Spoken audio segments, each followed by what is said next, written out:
Hello everyone, very good morning to all of you. कैसे हैं आप लोग? I hope all of you are doing well.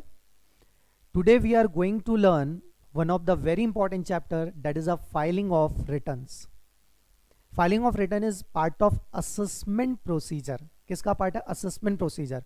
और ये असेसमेंट प्रोसीजर आपने सुना होगा। Yes, assessment procedure is a nuclear of entire income tax act. Assessment procedure, one of the very important part of your income tax act. As far as inter is concerned, as far as executive is concerned, आपको assessment procedure का बहुत छोटा सा version दिया गया है, only up to the extent of filing of return and verification, that's it. यदि even मैं आपको एग्जीक्यूटिव की बात करूं तो वहां पर भी इन्होंने सिर्फ फाइलिंग ऑफ रिटर्न और जो बात की गई है up to the extent of just छोटे मोटे असेसमेंट टाइप्स, दैट्स इट. इसका जो एक्सटेंडेड वर्जन है, कंप्लीट वर्जन है, you are gonna to learn either in CA final और CS professional. Okay, so guys, हमें जो दिया गया असेसमेंट प्रोसीजर का part, it is only up to the extent of filing of return. Return के types क्या क्या होते हैं, कौन सा रिटर्न कब फाइल करना है, उसको वेरीफाई कौन करेगा, और छोटी मोटी और यदि मैं बातें कर लूँ तो पैन, आधार, इन सब के बारे में हमें दिया गया है. As far as exam is concern, इस चैप्टर से आप ऑलमोस्ट 4 to 6 मार्क्स एक्सपेक्ट कर सकते हैं. 4 से 6 मार्क्स आप कभी भी एक्सपेक्ट कर सकते हैं from this particular chapter. 4 marks तो कंपल्सरी आना ही आना है, but it may extend up to 6 marks. Okay, and very important, assessment, filing of written. you know what, assessee अपना सेल्फ असेसमेंट करता है और रिटर्न फाइल करता है. यदि आप यहाँ पर प्रॉपरली ध्यान दे रहे होंगे तो यहाँ पर मैंने असेसमेंट में ई को हाईलाइट कर रखा है. वाई? बिकॉज गवर्नमेंट ने इंटायर इनकम टैक्स डिपार्टमेंट का ऑलमोस्ट ऑटोमेशन कर दिया है.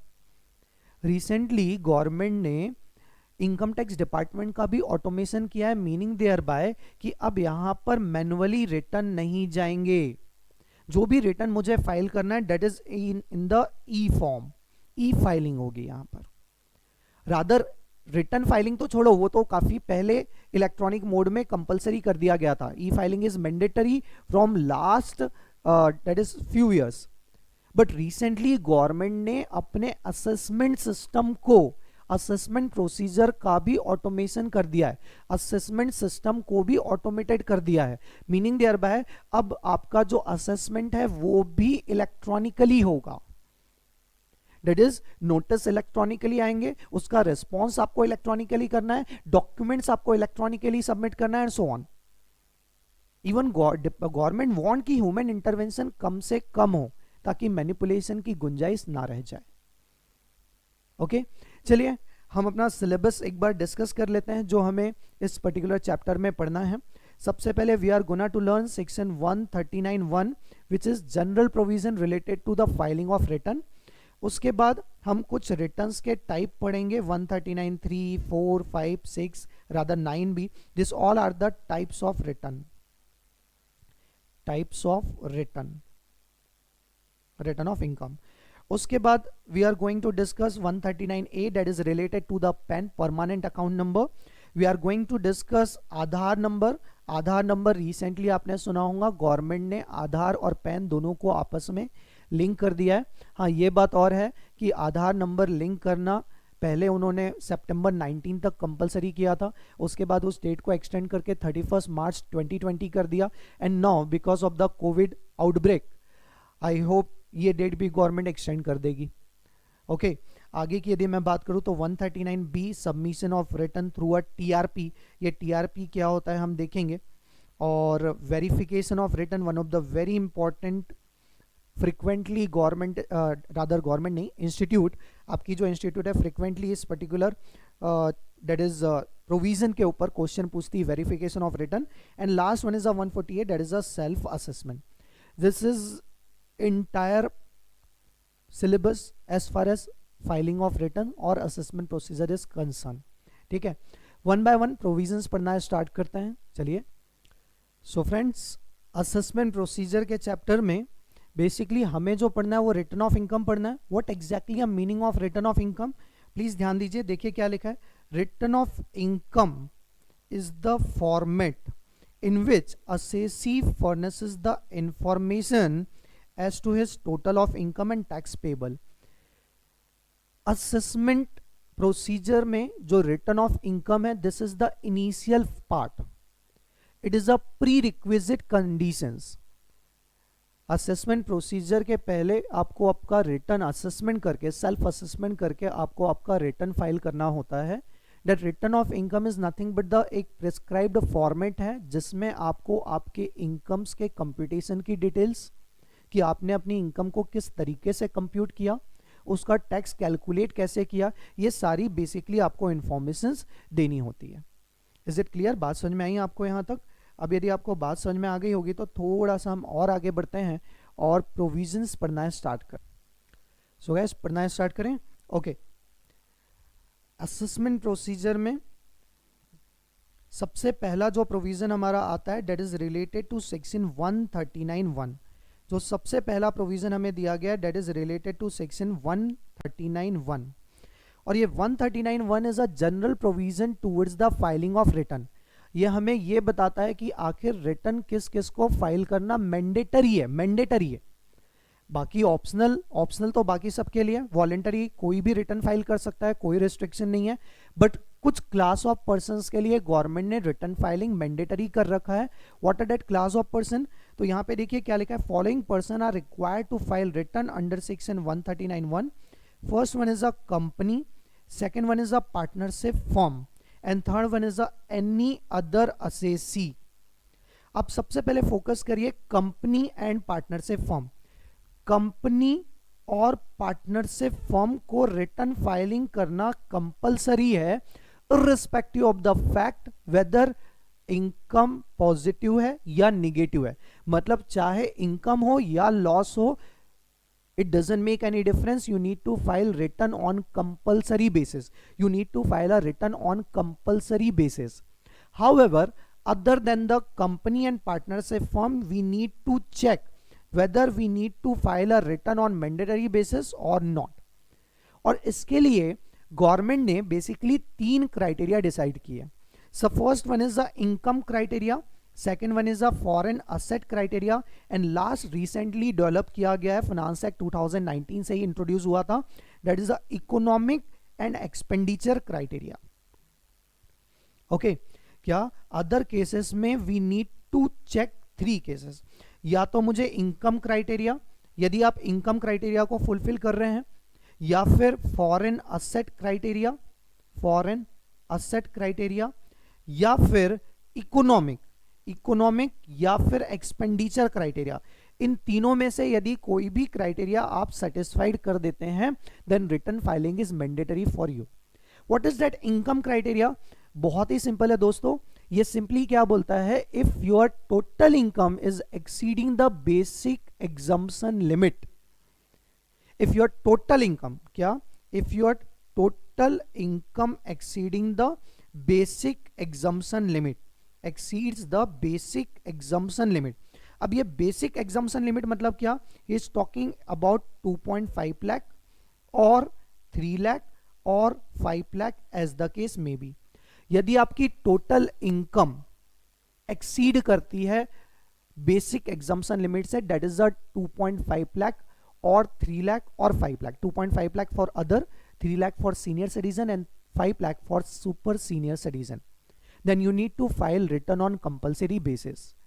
However, point to be noted, ये टोटल इनकम मतलब क्या, क्योंकि यहाँ पे कुछ और भी लिखा हुआ है, यदि आप क्लियरली ध्यान दे रहे होंगे, total income without allowing any deduction and without claiming section 54, 54B, 54D, 54EC, 54F, G, GA and GB।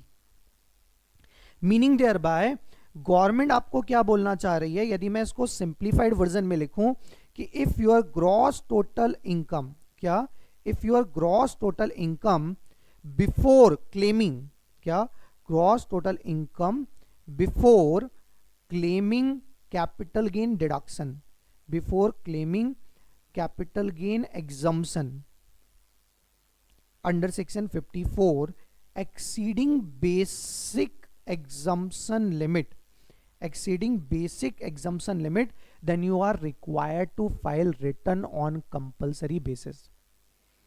Simple सा क्राइटेरिया है. मैंने वर्ड यूज किया GTI, gross total income, because यहां पर उन्होंने क्या बोला, टोटल इनकम, देखो क्या लिखा हुआ है, without allowing a deduction.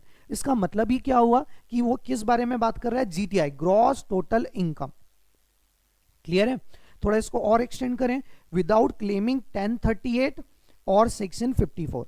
However again point to be noted कि 54 एग्जम्पशन की सीरीज तो इन्होंने सारी कंसीडर की एक्सेप्ट 54EE. 54EE को इन्होंने कंसीडर किया क्या, नहीं. मतलब यदि इनकम के रिस्पेक्ट में मैं बात करूं तो criteria is very simple, gross total income before सब, क्योंकि मैक्सिमम केसेस यहीं पर आने वाले हैं इसलिए इसको प्रॉपर्ली समझ लेते हैं. Before claiming 1038 and 54 family. However 54 family में मैंने किसे एक्सक्लूड कर दिया है, 54EE को एक्सक्लूड कर दिया है. If this is more than basic exemption limit then return filing is mandatory for that particular person. देखो कंपनी और पार्टनरशिप फॉर्म में तो आपको कुछ चेक ही नहीं करना, straight away they are liable to file a return on compulsory basis. They are liable to file a return on compulsory basis. However, as far as other person is concerned, other person में अब कौन आएगा, individual, HUF, AOP, BOI, AJP, this all cases in respect of all that persons, if gross total income before claiming a 1038, that is जो हम capital gain में पढ़ते हैं 1038 related to the share capital gain, और before claiming अ 54 exemption, 54 family मतलब 54, 54B, D, EC. Yes, बात समझ में आ रही है. 54F, 54G, 54GA, 54GB, ये सारे प्रोविजन को क्लेम करने के पहले जो आपकी इनकम है, if it is more then the basic exemption limit. और बेसिक एग्जम्पशन लिमिट से मेरा मतलब क्या था, इधर 2.5 लाख और 3 लाख और 5 lakh as the case may be, then return filing is mandatory. तो जनरल प्रोविजन हमारा क्या बोलता है, जनरल प्रोविजन बोलता है कंपनी के लिए, किसके लिए, कंपनी के लिए रिटर्न फाइलिंग इज मैंडेटरी. क्या, कंपनी के लिए return filing is mandatory, partnership firm के लिए return filing is mandatory. However in respect of other person you need to check income. और इनकम कैसे चेक करनी है, ग्रॉस टोटल इनकम चेक करनी है before claiming 1038 and 54 family except 54E. If your income is more than basic exemption limit then return filing is mandatory. अब इसमें जो second criteria आ रहा है, मतलब मैं बात कर रहा हूं फॉरेन असेट क्राइटेरिया. बेसिकली आपने सुना होगा that is benami transactions. Government ने ब्लैक मनी को, गवर्नमेंट ने to control the black money transaction, to control black money, ये पर्टिकुलर प्रोविजंस इंट्रोड्यूस किया था. और इस प्रोविजन में गवर्नमेंट क्या बोलती है, इफ एनी इंडिविजुअल और HUF जो कि ROR है, very important, this provision is applicable only to the ROR.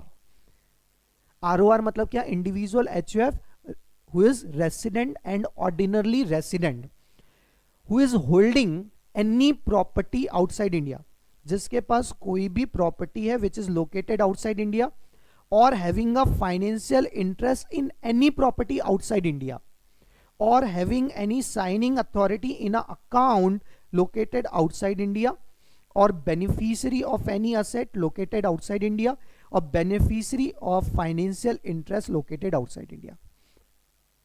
एकदम सिंपल सी बात है. बेसिकली यहां पर जो उन्होंने बातें बोली है वो क्या बोला जा रहा है कि इन case of foreign asset, in case of individual और HUF who is a ROR holding any asset including the financial asset, including the interest in any entity in outside India, located outside India, then you are required to file return on compulsory basis. अब यहां पे government दोनों तरीके से deal कर रही है, directly, indirectly. Directly का मतलब क्या है कि डायरेक्टली आपने कोई particular asset outside India purchase करके रखी है तो भी आपको रिटर्न फाइलिंग कंपलसरी हो जाएगी इफ यू आर आरओआर। या फिर आपने डायरेक्टली आपने सब बेनिफिशियरी डेट इज राइट्स रखे हैं अपने पास तो भी आपको इवन दो असेट आपके नाम से नहीं, ऑनरशिप आपके नाम से नहीं, बट क्या राइट आपके पास है क्या बेनिफिशियरी, यस। या फिर पर्टिकुलर अकाउंट में सिग्नेटरी आप हो क्या आउटसाइड इंडिया जो ऑपरेट हो रहा है, if yes then you are liable to return on compulsory basis. Clear है, बात समझ में आई। Now we are coming into last criteria जो लेटेस्ट में अभी अभी गवर्नमेंट ने इंट्रोड्यूस किया है, that is the economic and expenditure criteria. ये क्या बोलता है, if satisfy any one of the following economic criteria or expenditure criteria. मैं इसको इकोनॉमिक और एक्सपेंडिचर क्राइटेरिया क्यों बोल रहा हूं, क्योंकि यहां पे जो बातें दी गई है उसी से रिलेटेड है। ये क्या बोलता है, यदि आपने if assessee has deposited aggregate of amount exceeding 1 crore, 100 lakh बोले तो 1 करोड़ होता है बेटा, in one or more current account maintained with a bank or cooperative bank or post office। यदि आपने during the financial year more than 1 crore rupees deposit किए हैं, more than 100 crore rupees deposit किए हैं, तो उस सिचुएशन में you are required to file return on compulsory basis। Clear है, बात समझ में आई क्या यहां तक। सेकंड क्या बोलता है, if you are incurred expenditure on a foreign travel exceeding ₹2 lakh. Photo डालते बेटा, फोटो फेसबुक में, इंस्टाग्राम में, इस सिंगापुर गए हम, मलेशिया गए और आज तक हमने कभी अपना रिटर्न फाइल नहीं किया। गवर्नमेंट बोलती है रिटर्न फाइल नहीं कर रहे, क्यों नहीं कर रहे, वी आर सेइंग कि हमारी income less then the basic exemption limit है। गवर्नमेंट बोलती फिर ये फॉरेन टूर्स एंड ट्रेवल्स के पैसे कहां से आए। That is the reason government ने फाइनेंस एक्ट 2019 से एक प्रोविजन इंट्रोड्यूस किया जिसमें लिखा कि यदि आप कोई भी फॉरेन ट्रेवल कर रहे हैं during the financial year and if total expenditure is more than 2 lakh, total expenditure is more than 2 lakh in aggregate for himself or any other person मतलब जो your near and dear one, in that case you are required to file return on compulsory basis। next इसी का part आता है, या फिर incurred expenditure more than ₹1 lakh towards the consumption of the electricity। Electricity का जो consumption है उसके एक्सपेंडिचर यदि मोर देन 1 लाख है during the financial year, then also you are required to file a return on compulsory basis। लंबे लंबे bill आ रहे हैं बेटा, एसी यूज कर रहे हैं, मोर देन 1 लाख का बिल पे कर रहे हो, बट अभी तक आपने अपना रिटर्न ही फाइल नहीं किया, सेइंग कि हमारी इनकम जो है वो बेसिक एग्जाम्पशन लिमिट से कम है। गवर्नमेंट ने स्ट्रेट अवे बोला कि यदि आप 1-1 लाख से ऊपर का एक्सपेंडिचर इंकर कर रहे हो तो वो पैसे फिर कहां से आ रहे हैं, सिर्फ इलेक्ट्रिसिटी कंजम्पशन के ऊपर आपने मोर देन 1 लाख क्या किया, इंकर किया। That is the reason if you are incurring expenditure on consumption of the electricity for more than ₹1 lakh then you are required to file return on compulsory basis. Government किसको tap करना चाह रही है इसके accordingly, आप समझ पा रहे हो, वो लोगों को जो रिटर्न फाइल नहीं कर रहे बिकॉज उनकी बेसिक जो कि इनकम क्राइटेरिया में बैठ नहीं रहे, क्योंकि उनकी बेसिक एग्जाम्पशन लिमिट जो शो कर रहे हैं वो कम है, बट उनके एक्सपेंडिचर कुछ और कहानी बोल रहे हैं, बट उनका जो डिपॉजिट है करंट अकाउंट में वो कुछ और कहानी बोल रहा है। सो डिपॉजिट 1 करोड़ से ज्यादा है और इनकम 2.5 लाख भी नहीं है। हाँ होता है, आपने जनरली सुना होगा ना बिजनेसमैन के मुंह से, हम तो आजकल भाई जो बिजनेस है ना वो 1% का भी नहीं है, 2% का भी बिजनेस नहीं है, मतलब जो मार्जिन रह गया है प्रॉफिट मार्जिन वो हार्डली 1%, 0.5% है। तो इवन 1 करोड़ का भी 0.5%, 0.2% बहुत ही मिनिमम होता है यार, उसमें फिर एक्सपेंडिचर भी माइनस करो। टर्नओवर ज्यादा है, टर्नओवर के अकॉर्डिंगली मैंने डिपॉजिट भी बहुत किया बट उतनी इनकम नहीं है तो मैं रिटर्न फाइल नहीं कर रहा था। तो गवर्नमेंट बोलती if you are depositing more than 1 crore then you are required to file a return on compulsory basis. Clear है, बात समझ में आई यहां तक, बात समझ में आई। अब यदि आपको बात समझ में आ गई होंगी तो लास्ट गवर्नमेंट ने अपने पास एक हथियार और रखा है यहाँ पे, that is a fulfil such other condition as may be prescribe. मतलब इन नियर फ्यूचर यदि गवर्नमेंट और किसी ट्रांजैक्शंस के लिए रिटर्न फाइलिंग कंपलसरी करवाना चाहती है तो वो यहाँ पर नोटिफाई कर देगी, और उस सिचुएशन में यदि आप वो कंडीशन को अट्रैक्ट करते हैं then also you are filing required to file return on compulsory basis. So friends, as far as 139(1) is concerned, return filing is mandatory for company, for partnership firm, and all those person who is satisfying either income criteria or foreign asset criteria or economic or expenditure criteria. अब यदि मैं बात करूं आपसे income criteria, तो income criteria क्या है कि your GTI before claiming a Section 1038 exemption and 54 family exemption except 54 EE is more than basic exemption limit. What is the foreign asset criteria? If any ROR, point to be noted, ROR, अच्छा sir वो individual HUF भी याद रखें बेटा, ROR सिर्फ किस case में होता है? इंडिविजुअल HUF, तो बात ही खत्म हो गई ना. In case if your ROR assessee is a ROR and having any asset or financial asset or interest or signatory authority in account outside India, तो उस सिचुएशन में return filing is mandatory. Even you are a beneficiary of asset which is located outside India, but also return filing is mandatory. And last criteria होता है economic and expenditure criteria. पहला, if you are depositing more than 1 crore rupees. Second, if you are incurring expenditure towards the foreign travel for more than rupees 2 lakh, either for himself or for your near and dear one.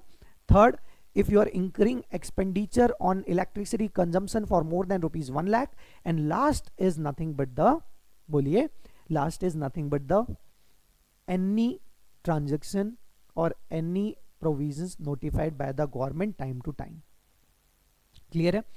अब ये तो हमें समझ में आ गया return file किस किस को करना है, कब तक करना है. सेकेंड पार्ट अब क्या आएगा कि what is the due date to file a return. तो अब चलो हम चेक करते हैं ड्यू डेट्स भी, इवन दो उन्होंने 139(1) में ही देके रखी हुई है. 139(1) क्या बोलता है, देखिए, due dates for filing return of income, और रिटर्न फाइलिंग की जो ड्यू डेट है उसको जनरली दो क्राइटेरिया में हम डिवाइड कर देते हैं. First one is general, others के लिए क्या होगा, और टैक्स ऑडिट असेसी के लिए क्या होगा. ठीक है, या टैक्स ऑडिट ना लिखते हुए मैं इसे लिखता हूं स्पेसिफाइड कैटेगरी,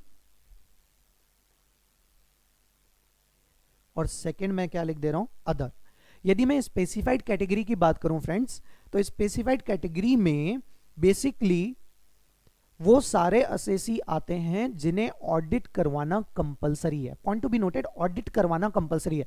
मैंने ये बिल्कुल भी नहीं कहा कि टैक्स ऑडिट करवाना ही कंपलसरी है. जैसे यदि मैं कंपनी की बात करूं तो in case of company they are required to conduct a audit of their financial accounts under the companies act. Income tax act तो भूल जाओ, कंपनीज एक्ट में कंपलसरी है क्या? यस. मतलब कंपनी हमेशा कहां पर आएगी, स्पेसिफाइड. और other assessee to whom tax audit is compulsory. To whom tax audit compulsory. Tax audit compulsory मतलब क्या, तो हम ऑलरेडी पढ़ के रखे हैं सेक्शन 44AB, जो कि क्या बोलता है कि if your business turnover is more than 1 crore or professional receipt is more than 50 lakh during the financial year, then you are required to conduct audit of your financial accounts from the chartered accountant of course. In addition to date यहां पे एक point और आता है, और वो point क्या है, वर्किंग पार्टनर. क्या आ रहा है, working partner of a firm who is required to conduct tax audit. ऐसी फर्म जिससे टैक्स ऑडिट करवाना कंपलसरी है, तो फर्म को टैक्स ऑडिट करवाना कंपलसरी है तो बाय डिफॉल्ट उसकी डेट तो स्पेसिफाइड कैटेगरी में आ ही जाएगी. बट जब तक पार्टनरशिप फर्म का अकाउंट सेटल नहीं हो जाएगा तब तक क्या उसके वर्किंग पार्टनर भी अपना अकाउंट सेटल कर पाएंगे? नहीं, because we are getting income from our partnership firm.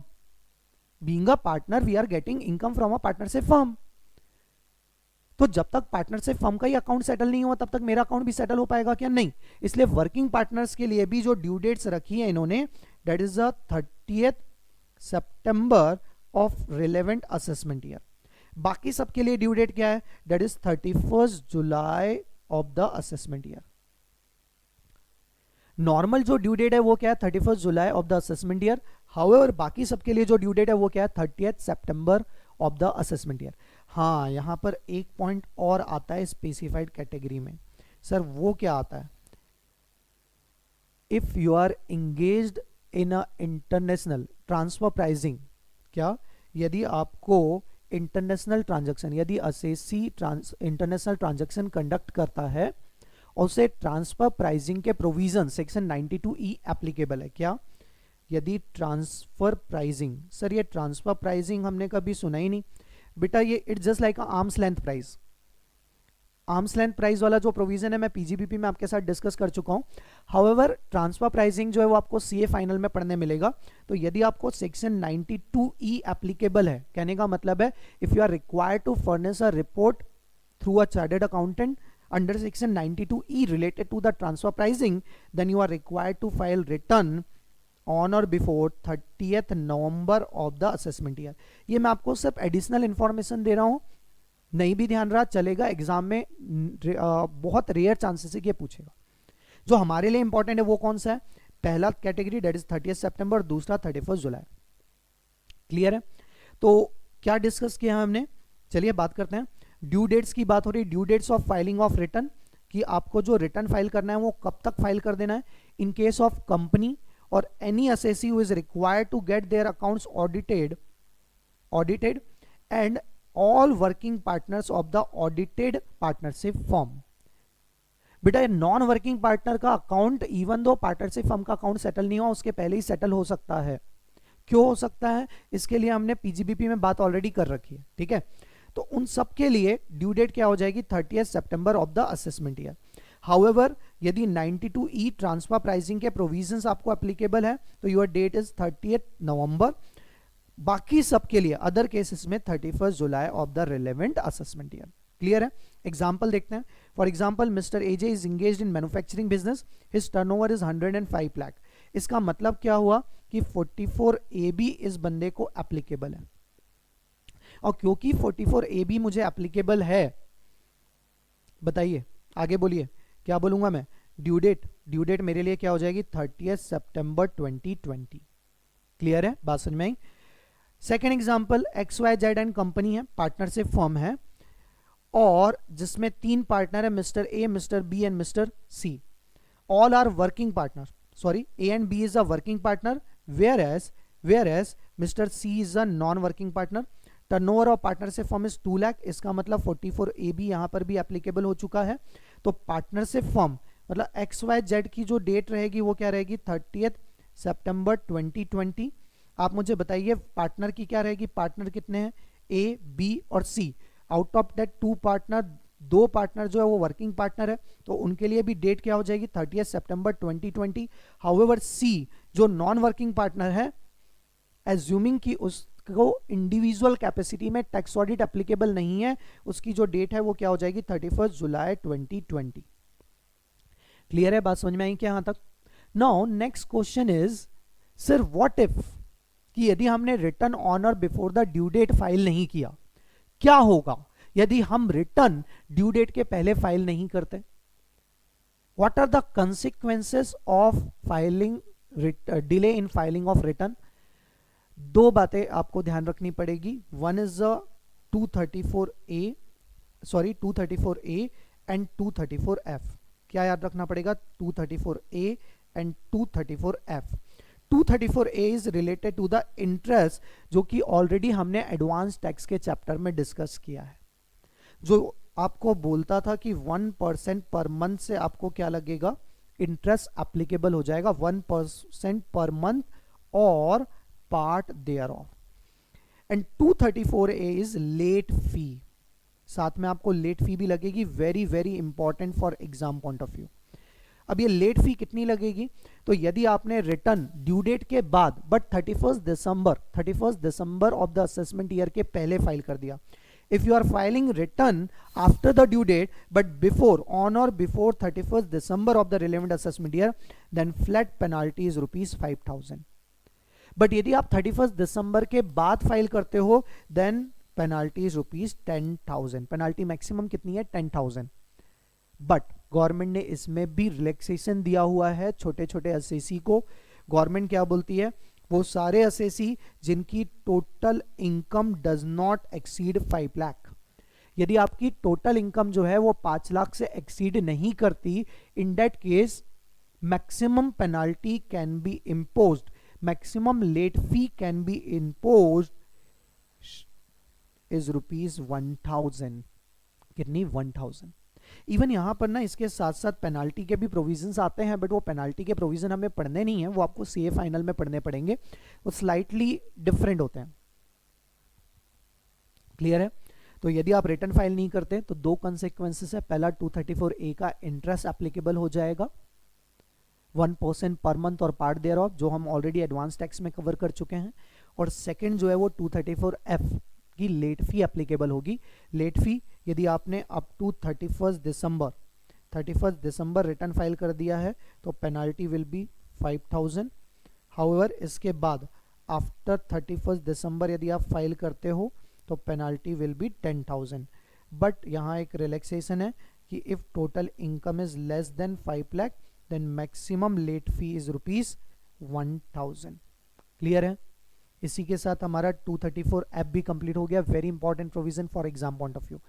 Now we are coming to next point, that is the types of return. अब जो हम पढ़ने जा रहे हैं बेसिकली, अब हम वो टाइप्स ऑफ रिटर्न्स के बारे में बात करने जा रहे हैं। किस बारे में बात करने जा रहे हैं? Types of return. Types of return जो है उसको मैं आपको दो तरीके से पढ़ा रहा हूं। टाइप्स ऑफ रिटर्न का मतलब क्या है कि what are the types of return, हमें कौन कौन से रिटर्न्स दिए गए हैं, और इसी में मैं और भी कुछ चीजें ऐड कर देता हूं। That is a return form, मतलब ITR। जनरली आपको रिटर्न फाइल करना है, बट वो रिटर्न फाइल जो करना है वो किस फॉर्म के अंतर्गत फाइल करना है, क्या किस फॉर्म के अंतर्गत फाइल करना है, ये बातें कर चल रही है। ओके, किस फॉर्म के अंतर्गत रिटर्न फाइल करना है, ITR 1 फाइल करना है, 2 फॉर्म करना है। गवर्नमेंट ने डिफरेंट डिफरेंट फॉर्म दिए in order to different type different persons. Okay, secondly हम बात करेंगे कि रिटर्न कितने टाइप के होते हैं। मतलब मेरा क्या है कि लॉस का रिटर्न, और क्या बातें करने वाले हैं हम यहाँ पर, हम बातें करने वाले बिलेटेड रिटर्न, और क्या बातें करने वाले हैं, हम बातें करने वाले रिवाइज्ड रिटर्न, और यहाँ पर हम क्या कवर करेंगे, that is 139(3), 139(4), 139(5) and defective return, that is section 139(9). 9 is a defective return. Okay, तो this all are the types of return जो हमें पढ़ना है। साथ में हम यहाँ पे और क्या डिस्कस करेंगे, what are the forms available to the assessee, और उसमें से कौन सा फॉर्म उसके लिए करेक्ट है, ये बातें हम करने जा रहे हैं। ओके, तो यदि मैं ITR फॉर्म की बात करूं तो यहाँ पे ITR 1, 2, 3, 4, 5 देखते हैं 1 by 1 फॉर्म। और यदि मैं टाइप्स ऑफ रिटर्न की बात करूं from the angle of the that is intensity, loss है तो लॉस का return, even though partnership form company के केस में लॉस होगा but also you need to file a return. और वैसे भी ऑल ऑफ यूर अवेयर, जब हम सेट ऑफ लॉसेस का चैप्टर पढ़ रहे थे तो उसमें हमने पढ़ा था कि लॉस को कैरी फॉरवर्ड करने के लिए रिटर्न फाइलिंग इज कंपलसरी। ठीक है, तो ये लॉस रिटर्न की बात करनी है 193। इसको मैं कैसे बोलता हूँ याद रखने के लिए, आपने लॉस वेगास सुना, LOS, उसमें यदि आपने स्पेल चेक किया होगा तो क्या लिखा रहता है, LOS 139(3). This is a loss return. You know belated, belated word आप समझते हैं, आपने कभी बिलेटेड वर्ड यूज किया है? हाँ सर यूज किया है। कहाँ किया है बेटा? सर हमने बिलेटेड वर्ड यूज किया है जहां पर हम लेट हो गए थे। मतलब क्या, हमारे फ्रेंड का बर्थडे था, कब था बर्थडे? यस्टरडे, बट हमने उसे विश करना भूल गए, और क्योंकि अब वो फ्रेंड को बर्थडे विश करना मैं भूल गया, दैट इज द रीजन आज जब मैं उसे विश करूंगा तो मैं उसे क्या बोलता हूं, बिलेटेड। मतलब जब जब आप लेट होते हो, क्या होते हो बेटा, लेट, तब तब बिलेटेड वाली बातें होती है। या तो आपने अपना रिटर्न फाइल नहीं किया, आप भूल गए रिटर्न फाइल करना, या फिर जानबूझ के फाइल नहीं किया ऑन और बिफोर द ड्यू डेट। तो क्या आपके पास कोई ऑप्शन है जिसमें आप रिटर्न फाइल कर सको? Answer is yes, and that option is nothing but the belated return. Option is nothing but the belated return. बात समझ में आई क्या यहां तक? तो बिलेटेड, जब हम लेट हो जाएंगे 139(4), LOS लॉस का रिटर्न 139.3, बिलेटेड मतलब जब हम लेट हो गए तब बिलेटेड, लेट मतलब 139.4, और रिवाइज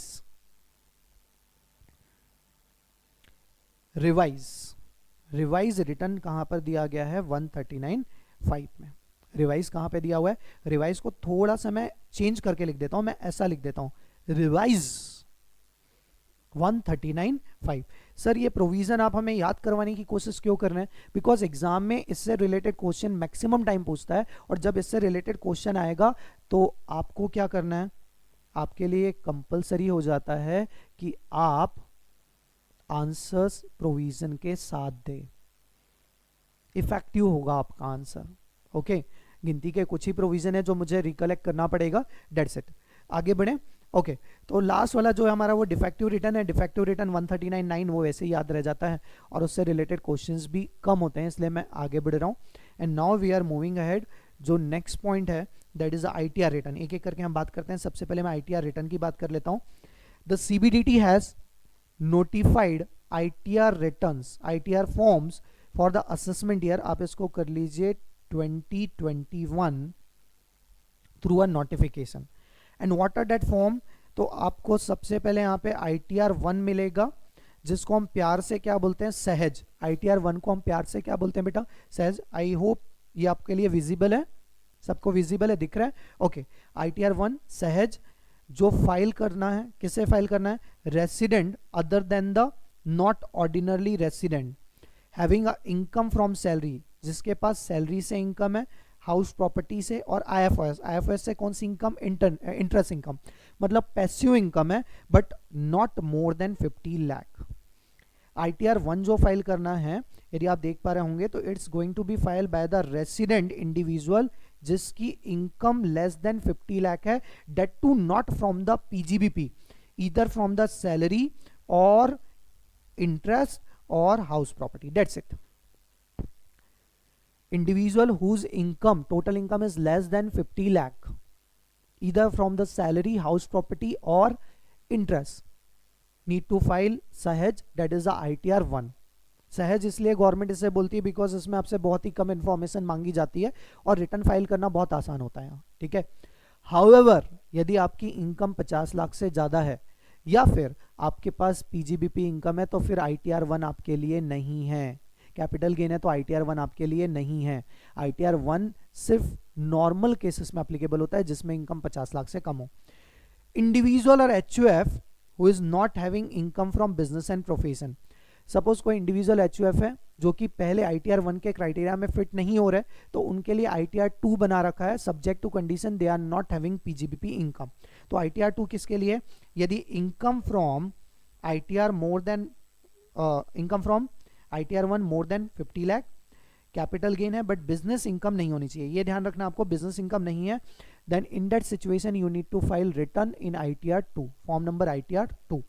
थर्ड बात करें तो ITR 3 ये बाकी सबके लिए है, दैट इज इफ इंडिविजुअल और HUF having a income under the head PGBP also, यदि आपके पास PGBP इनकम भी है तो आपको जो रिटर्न फॉर्म फाइल करना है दैट इज ITR 3।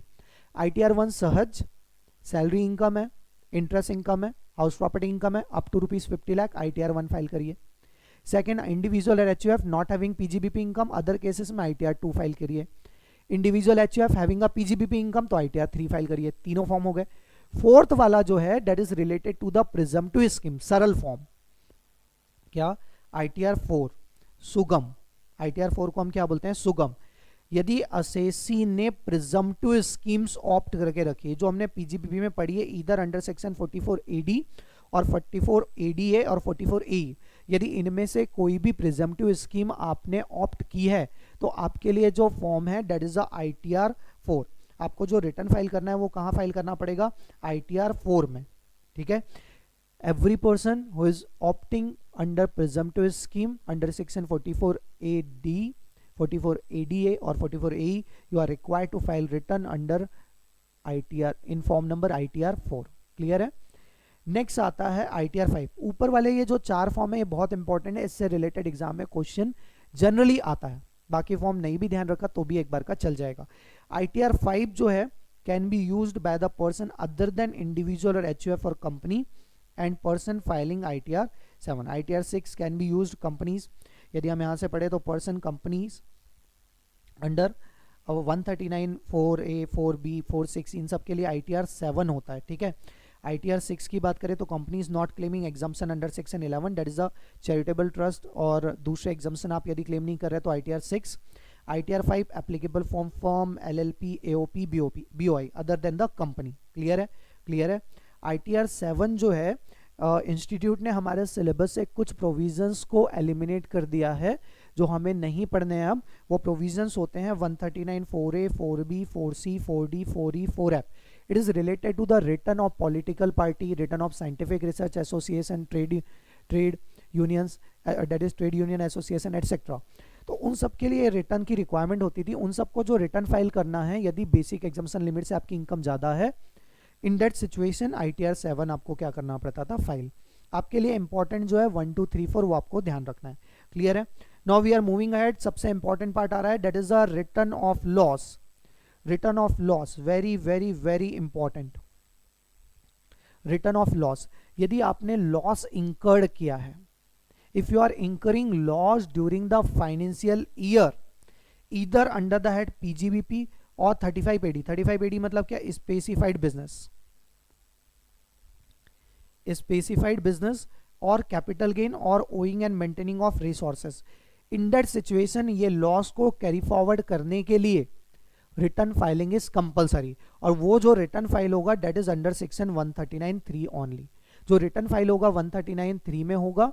हाउएवर 139(1) की due date still applicable. Clear है, बात समझ में आ रही है, बात समझ में आ रही है। रिटर्न ऑन टाइम जाना चाहिए। गवर्नमेंट क्या चाहती है आपसे, देखो यहाँ पे क्या लिखा है, एक बार पढ़ लेते हैं उसके बाद वापस से कुछ बातें करेंगे। देखो क्या लिखा है, section 80 read with section 139(3) provides that following losses can be carry forward. मतलब जो कंडीशन है that is only restricted to carry forward, associated with the carry forward.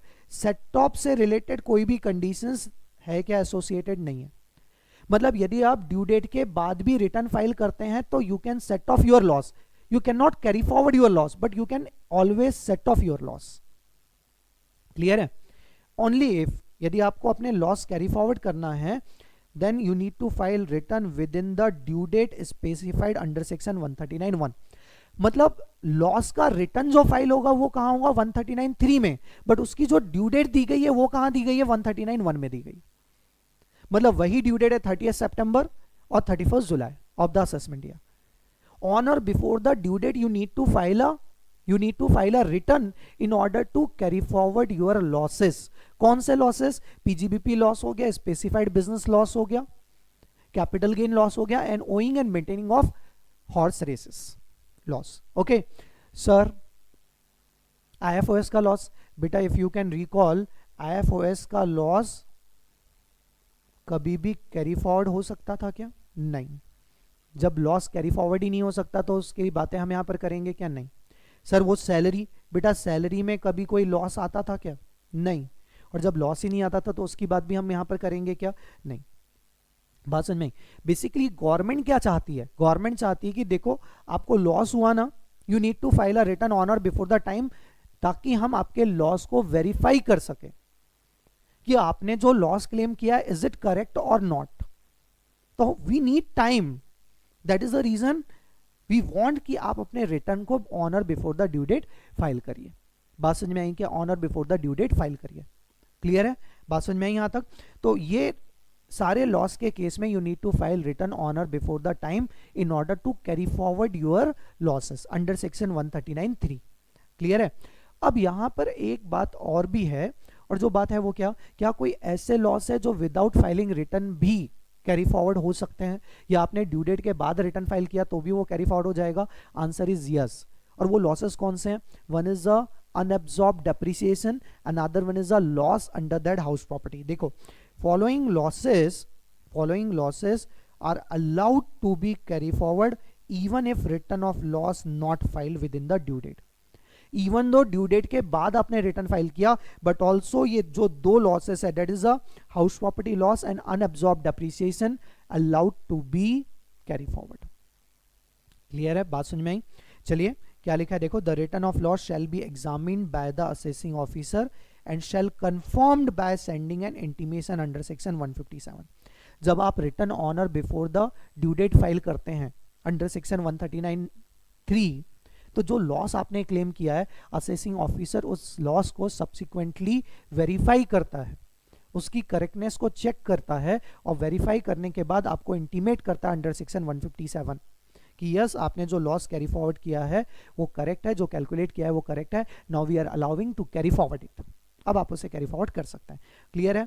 बात समझ में आई? मतलब this is the very important part, because gain or lose, यदि आपने ऑन और before the due date return file नहीं किया और आपके रिटर्न में उस फाइनेंशियल ईयर में लॉस था, ह्यूज लॉस, तो ध्यान रखिए आपने अपना बहुत बड़ा लॉस कर लिया है, बिकॉज अब वो लॉस कैरी फॉरवर्ड नहीं हो पाएगा। सर एग्जांपल दे पाएंगे? सपोज मेरा कैपिटल गेन में लॉस है। सर कितना लॉस है? सपोज 1920 में लॉस, या 1819 में ले लेता हूं, चलो जी 1819 में मेरा कैपिटल गेन में लॉस हुआ था, क्योंकि मार्केट उस टाइम पे ड्रास्टिकली फॉल हुआ था, तो मुझे लॉस हुआ। कितने का लॉस हुआ था? 1.5 करोड़ का। अब मुझे बताइए 1819 का रिटर्न जो है कब तक चले जाना चाहिए था? 30 सितंबर 2019 तक। बाय मिस्टेक वो रिटर्न मैंने फाइल नहीं कर पाया, तो अब मैंने रिटर्न ड्यू डेट के बाद फाइल किया। ड्यू डेट के बाद मैंने रिटर्न फाइल किया तो क्या हुआ? रिटर्न कब फाइल होगा? सपोज मैंने रिटर्न फाइल किया 10 अक्टूबर 2019 को। क्लियर है? Right now we are not discussing कि गवर्नमेंट ने तो ड्यू डेट एक्सटेंड की थी, ये सारी बातें आपको नहीं करना। आपको क्या देखना है? जो स्टैंडर्ड डेट है उसके बारे में। ठीक है, अब क्या होगा 1920 में यदि मैं बात करूं, जब मैं 1920 में आऊंगा तो अगेन 1920 में इस साल मुझे कैपिटल गेन से इनकम है।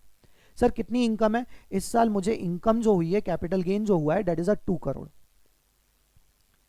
अब क्या ये 2 करोड़ के ऊपर आपको इंटायर 2 करोड़ के ऊपर टैक्स पे करना पड़ेगा, या फिर इस लॉस को 1.5 करोड़ के लॉस जो था लास्ट ईयर का, आप उसे सेट ऑफ कर सकते हो? You are not allowed to set off that losses, because वो प्रॉपरली कैरी फॉरवर्ड ही नहीं हुआ। और जब लॉस ही ब्रॉट फॉरवर्ड नहीं हुआ तो आप उसको सेट ऑफ कैसे करोगे? यदि लॉस ब्रॉट फॉरवर्ड होता तब तो आप उसको सेट ऑफ कर पाते ना। वो loss brought forward, that is carry forward ही नहीं हुआ, मतलब इस साल ब्रॉट फॉरवर्ड आया हुआ क्या? नहीं हुआ, क्योंकि रिटर्न हमने फाइल नहीं किया। तो मेरा लॉस हो चुका है क्या? यस। सर कहां लॉस हुआ? हमें तो दिख ही नहीं रहा। मैं आपको दिखाता हूं। सपोज ये रिटर्न आप ऑन और before the due date file कर देते, क्या ये रिटर्न जो है आप यदि 30 सितंबर ऑन और बिफोर 30 सितंबर फाइल कर देते, तो ये 1.5 करोड़ का लॉस क्या हो जाता? Carry forward. और अब ये लॉस कैरी फॉरवर्ड हो गया है, तो मुझे बताओ is it allowed to be set off? Yes. तो अब मुझे 1.5 करोड़ का सेट ऑफ मिलेगा, तो अब मेरी इनकम कितनी बची? ओनली 50 लाख। तो मुझे टैक्स कितने के ऊपर पे करना है? 50 लाख के ऊपर। यदि 30% भी टैक्स रेट है ना, तो 50 लाख के ऊपर 30% से 15 लाख रुपए का टैक्स आएगा। आप सरचार्ज और सेस को थोड़ी देर के लिए इग्नोर करो। बट यदि आपने अपना return on or before the time नहीं फाइल किया, तो अब आपके लिए सेट ऑफ अवेलेबल नहीं है। 2 करोड़ के ऊपर आपको टैक्स पे करना, और 2 करोड़ के ऊपर टैक्स 30% से होगा 60 लाख। इसका मतलब 45 लाख रुपीस का आपको लॉस हो गया, जस्ट बिकॉज आपने return on or before the due date file नहीं किया in order to carry forward your losses. अच्छा, ये जो कंडीशन है ये सिर्फ उसी ईयर के लिए जिस ईयर में लॉस इंकर हुआ है, जिस ईयर में हम उसे कैरी फॉरवर्ड कर रहे हैं। क्लियर है? बात समझ में आई? अच्छा, अब यहां तक हम बात कर ही रहे हैं, यहां तक यदि हम बात कर ही रहे हैं, तो चलो लगे हाथ आप मुझे ये भी बता दीजिए कौन कौन से लॉस कितने कितने साल के लिए कैरी फॉरवर्ड होते हैं। यदि मैं बिजनेस की लॉस की बात करूं तो जनरली 4 असेसमेंट ईयर। यदि मैं 35 AD की बात करूं तो इनफाइनाइट असेसमेंट ईयर। यदि मैं कैपिटल गेन की बात करूं तो 8 असेसमेंट ईयर। क्लियर है? यदि मैं बात करूं ओईएन एंड मेंटेनिंग ऑफ रिसोर्सेज की तो कितने साल? 4 असेसमेंट ईयर। यदि मैं स्पेकुलेशन बिजनेस की बात करूं, किसकी बात करूं मैं? स्पेकुलेशन बिजनेस की, तो स्पेकुलेशन बिजनेस लॉस कितने साल के लिए होगा? Again 4 assessment year. House property loss बोलिए 8 assessment year. Unabsorbed depreciation infinite assessment year. IFOS का लॉस कभी भी कैरी फॉरवर्ड हो सकता है क्या? नहीं। सर ये सारी बातें हमने कहाँ की थी? ये सारी बातें हमने की थी in the chapter of set of and carry forward and set off losses. Clear है? बात समझ में आई क्या यहां तक? अच्छा, 139(3) का return equivalent to 139(1), due date भी सेम है, और ये इट्स जस्ट लाइक कि आपने रिटर्न 139(1) में ही फाइल किया है। Now we are moving ahead, और जो हमारा नेक्स्ट रिटर्न आ रहा है, one of the very important, that is a belated return. जब आप लेट हो जाते हैं, या तो आप भूल गए रिटर्न फाइल करना, या फिर आपने जानबूझकर फाइल नहीं किया, क्या भूल गए या जानबूझकर नहीं किया, नहीं फाइल किया return, then you can file your return belatedly. और ये जो बिलेटेड रिटर्न है, क्या यदि आप भूल गए हो या आपने रिटर्न फाइल नहीं किया तो कोई नहीं, आप अपना रिटर्न फाइल कर सकते हो। और ये जो रिटर्न आप फाइल कर सकते हो, ये कब तक फाइल कर सकते हो? From the end of the relevant assessment year.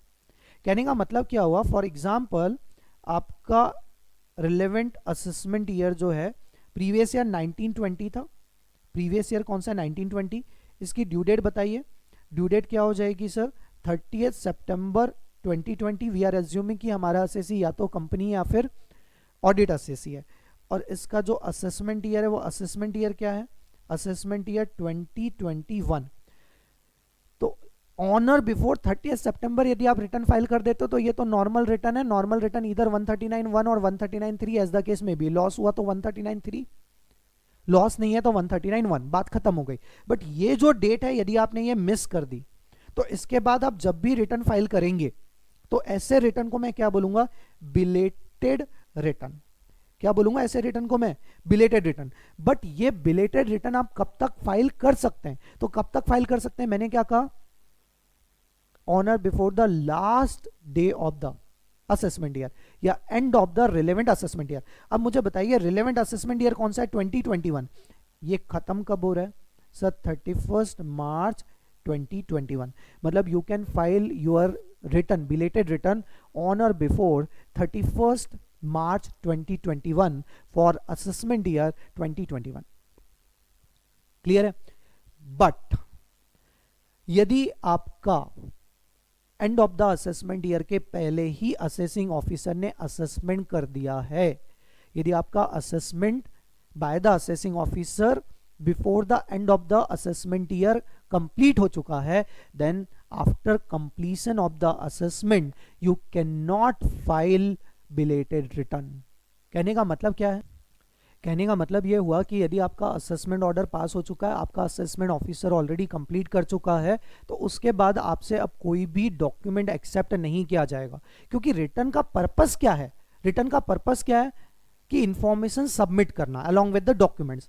तो ऑलरेडी जब आपका असेसमेंट कंप्लीट हो चुका, असेसमेंट का सारा काम खत्म हो चुका है, तो now no need to file belated return. आपके पास अब कोई दैट इज टाइम लिमिट रह जाती है क्या बिलेटेड रिटर्न को फाइल करने की? नहीं। देखिए क्या लिखा हुआ है, where a person failed to file his return under section 139 within the prescribed time limit, then he need to file a belated return under section 139(4) at any time before the expiry of the relevant assessment year or completion of the assessment whichever is earlier। Belated return जो मुझे file करना है वो कब तक file करना है? End of assessment year और completion of assessment by the assessing officer whichever is earlier। दोनों में से जो भी पहले हुआ उसके पहले मुझे रिटर्न अपना बिलेटेड रिटर्न फाइल कर देना। एक बार असेसमेंट ऑर्डर पास हो गया, आपका असेसमेंट असेसिंग ऑफिसर ने कंप्लीट कर दिया है, तो उसके बाद अब आपसे कोई भी डॉक्यूमेंट एक्सेप्ट नहीं किए जाएंगे। क्योंकि रिटर्न का पर्पस ही क्या है दोस्तों? रिटर्न का पर्पस है इंफॉर्मेशन सबमिट करना, डॉक्यूमेंट सबमिट करना, असेसमेंट करना रादर। अब ऑलरेडी आपका असेसमेंट तो कंप्लीट हो चुका है ना, तो अब आपको अलाउ किया जाएगा क्या बिलेटेड रिटर्न? नहीं। तो विच एवर इज अर्लियर, इधर 31 मार्च 2021 or date of completion of assessment by the assessing officer, which ever is earlier is last day to file belated return. Clear है? तो बताइए एग्जांपल देख लेते हैं। एबीसी लिमिटेड, एबीसी लिमिटेड, पहले बताओ due date क्या होगी एबीसी लिमिटेड? कंपनी है सर, कंपनी है, इसका मतलब क्या? 30 सितंबर। File its return for previous year 1920 on 30 सितंबर 2020। ठीक है, but ABC limited has failed to file return. File कर देना चाहिए था 30 सितंबर तक, बट उन्होंने फाइल नहीं किया 1920 का रिटर्न।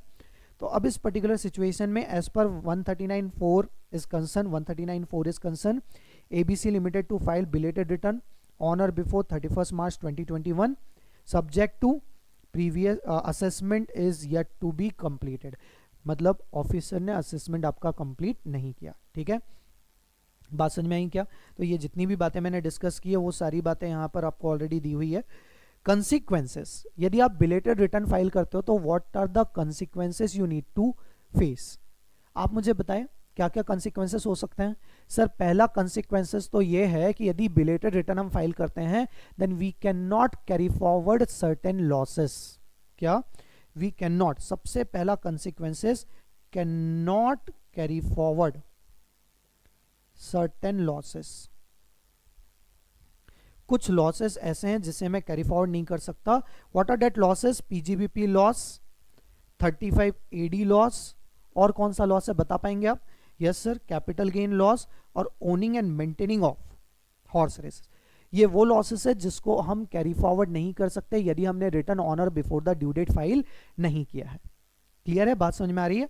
सेकेंडली 234F की पेनाल्टी एप्लीकेबल हो जाएगी। बताइए पेनाल्टी कितनी? सर यदि 31 दिसंबर के पहले बिलेटेड रिटर्न फाइल हो गया है तो 5,000 रुपीज, 31 दिसंबर के बाद फाइल हुआ है तो फिर 10,000। However if your total income is less than 5 lakh then maximum late fee is rupees 1 lakh. साथ में 234A का इंटरेस्ट भी एप्लीकेबल हो जाएगा at the rate of 1% per month और पार्ट देयर ऑफ। क्लियर है? क्लियर है, बात समझ में आई? तो इसी के साथ बिलेटेड रिटर्न भी हमने कंप्लीट कर लिया। Now we are coming into next one, that is a 139.5 revised return. क्या? Revised return. अब ये रिवाइज्ड रिटर्न क्या होता है?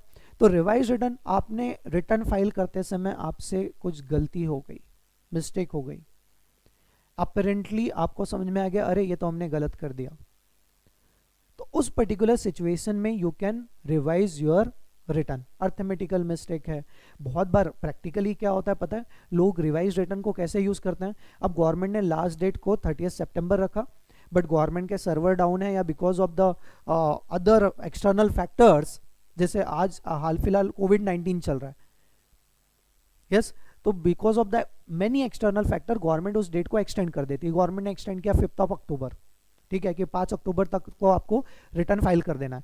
बट असेसी जो है ना, it's not that is responsibility of the chartered accountant. जब तक असेसी, जब तक मेरा क्लाइंट मुझे डॉक्यूमेंट नहीं देगा मैं उसका रिटर्न कैसे फाइल करूंगा? जनरली वो लास्ट मोमेंट में लास्ट डेट को ही क्या लाके देता है? डॉक्यूमेंट्स। अब वो डॉक्यूमेंट को एनालिसिस करना, उसका रिटर्न फाइल करना, तो प्रैक्टिकली बहुत लोग क्या करते हैं, return before the due date file कर देते हैं। एक बार फाइल तो कर दो, क्योंकि we are having a option of revision. मेरे पास रिवीजन का ऑप्शन है, उस रिटर्न को मैं रिवाइज कर सकता हूं क्या? यस। दो बातें आएगी, आप रिटर्न को कब तक रिवाइज कर सकते हैं? पहला क्या, आप कब तक रिवाइज कर सकते हैं, और दूसरा कितने बार, how many times you can revise. तो पहले how many times you can revise your return? Multiple times with in the time limit, with in the specified time. आप जितने बार चाहें उतने बार अपने ओरिजिनल रिटर्न को रिवाइज कर सकते हैं, और जितने बार आप अपने रिटर्न को रिवाइज करेंगे that revise return replace that original return. It just step into the shoes of the original return, just it, that's it. अब क्या बोल रहा है प्रोविजन, देखो पढ़ो, टाइप्स ऑफ, या तो आपने सेक्शन 139(1) या 139(4) में बिलेटेड रिटर्न फाइल किया। क्या? 139(1) इंक्लूड, बेटा यहाँ पे एक पॉइंट ध्यान रखना, यहाँ पर जब मैं बोलता हूँ कि सर 139(1) में यदि आपने रिटर्न फाइल किया है या 139(4) में रिटर्न फाइल किया है देन यू कैन रिवाइज, तो बच्चों का क्वेश्चन क्या आता है, सर 139(3) में यदि मैंने रिटर्न फाइल किया तो उसको रिवाइज नहीं कर सकता क्या? अरे कर सकते हो बेटा, क्योंकि 139(3) इज एट पार विथ 139(1), तो आप उसको 139(3) बोल ही क्यों रहे हो, 139(1) ही बोल दो ना। तो यदि आपने रिटर्न 139(1) में फाइल किया है, 139(4) में फाइल किया या 139(3) में फाइल किया, you can revise your return, you can revise your return. कितने बार रिटर्न रिवाइज किया जा सकता है? Multiple times. बट यदि आपका असेसमेंट हो चुका है तो अब आपका रिटर्न रिवाइज होगा क्या? नहीं। अब ये रिटर्न कब तक रिवाइज हो जाएगा? तो फ्रेंड्स कब तक फाइल हो पाएगा? तो यहाँ पे जो ड्यू डेट दी गई है वो सिमिलर ड्यू डेट है जो हमने कहां पर पढ़ रखी थी, अंडर, बोलिए, अंडर बिलेटेड रिटर्न। मतलब क्या, सपोज यदि आपका प्रीवियस ईयर जो है वो 1920 है, क्या है प्रीवियस ईयर 1920, तो उसका जो रिलेवेंट असेसमेंट ईयर है वो क्या हो जाएगा 2021।